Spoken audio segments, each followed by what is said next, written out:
Welcome to today's video. Today I'm having a flow of more thoughts, so I'm gonna separate them into these 3 videos. And in this one, I want to talk about the urgency, the feeling of I have to.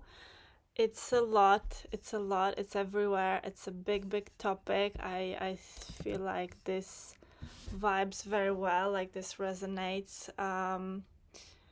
Although I've been in the process of mastering it, and I've been shifting towards um, living in a way of doing what I want to be doing, living what I want to be living, and working with emotions for some time now.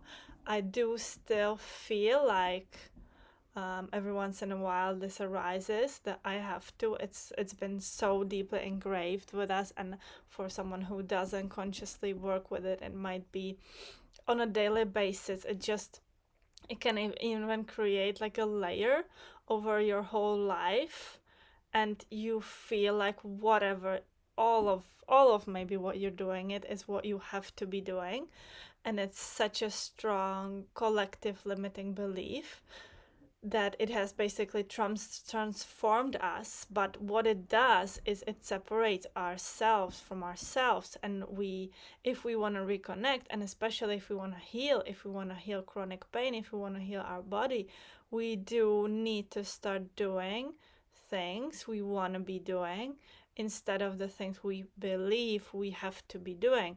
And the whole concept of this urgency that has been brought up with the era we're living in, but we have brought it up on ourselves because we keep continuing, even though there is so much more of help, let's say, we could be using. We continue to delve into the urgency of I have to, but long term or sustainably, it's just not sustainable. And I'm sure, especially if you're listening to this, that the urgency has brought up some low points in your life, some feelings of despair, like burnout or migraines, constant migraines.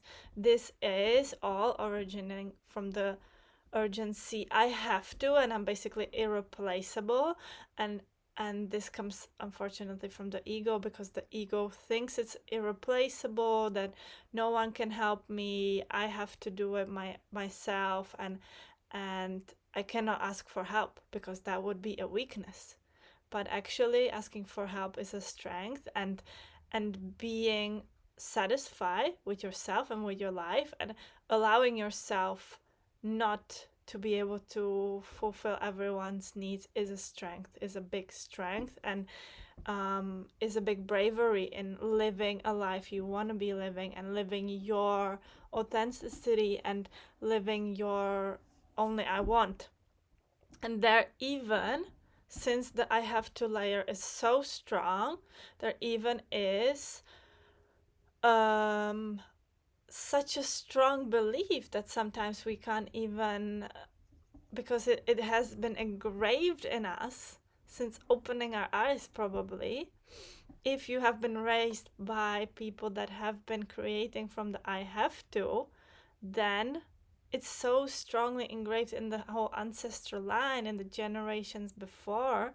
But the times have changed, and you really don't have to do what you don't want to be doing. But the belief is so strong that we just don't believe it. We don't even allow ourselves to see that there could be a different point of view. We don't allow us to see that there could be a what if I don't have to? Just starting to question the moments and the things over throughout the day of what you're doing. What if I don't have to? Just daring yourself to question it, and creating space for some doubt. Because that doubt will then arise, and it will bring up even the mode of the victim of like, well, if I don't have to, then who's gonna do it? etc., etc., the inner monologue, whatever is there. But at the same time, the solutions will arise whenever we talked about this in a different video, about asking the right questions. It's so important to learn how to ask the right questions, because the question, what if I don't have to, can arise so many solutions, and it always will, because the body is, that's how the mind is. It always has to generate answers. It always, whatever question it is, it's just, that's what we are in a way. Okay, there will always arise some sort of different point of view whenever we question what we're doing. So if you dare yourself to question, is it true? And yeah, at one point it's going to be 100% true. You're going to 100% believe that you have to be doing what you're doing right now. But the more you surround yourself with things that are going to doubt this and are going to question that. So you either can fall into the victim, well, I have to, but they don't have to. They are the fortunate ones. They are the rich one. That's a form of separation. I'm not a part of the whole. I'm different, which is the ego. Okay? The ego says, I'm different, I'm unique, I'm not connected to any of these people. But it can be in a good sense and in a bad sense. So the point of the victim, or the point of the questions, like, oh, so what if I don't have to? What if I don't have to as a creator? What if I don't have to? And what would the situation look like if I didn't have to?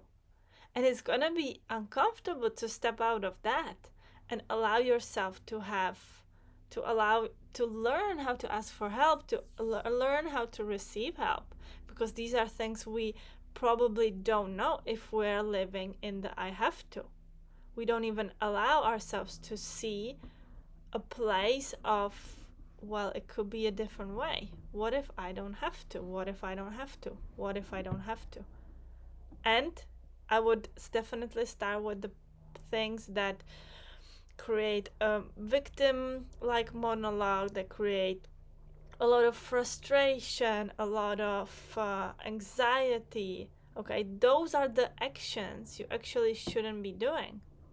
And those are the ones that will, once you stop doing them, you will mostly, or in most cases, it will be a very simple shift, a simple solution that can be presented, because we strongly believe I have to because no one else will. But this comes from a place of uh, um, pain from the past, pain from the childhood or whatever. It comes from unworthiness. It comes from a place of weakness. Okay, the belief that we have to, whatever. But what shifts when you stop doing the things you think you have to be doing is the flow. Okay, because with I have to, you're blocking the flow again, you're forming resistance. And with I don't have to, I can, I choose. I can choose how my life's gonna go. I can choose what I feel. I can choose how my everyday is gonna go. With that, you're shifting towards the creative flow. And then the questions, the answers to the question arise. Then the creativity starts flooding in. Then there's more of you. Only once you start questioning that. But it is quite a challenging one to master, the urgency that's constantly here of I have to. And if it feels so urgent, then always you can do what you can do. The new coping mechanism can be observing, because with the observing comes questioning, and with the questioning comes the answer of how I can instead of I have to whatever. This can be applied to whatever you're doing that's frustrating you, that's then creating the tension and then creating the pain, the low points, the frustration. Thank you for being here. Thank you for listening. And I'll see you in the next one, because I have a big flow. So I'm gonna do one more video for the next day. Bye. Have a great day.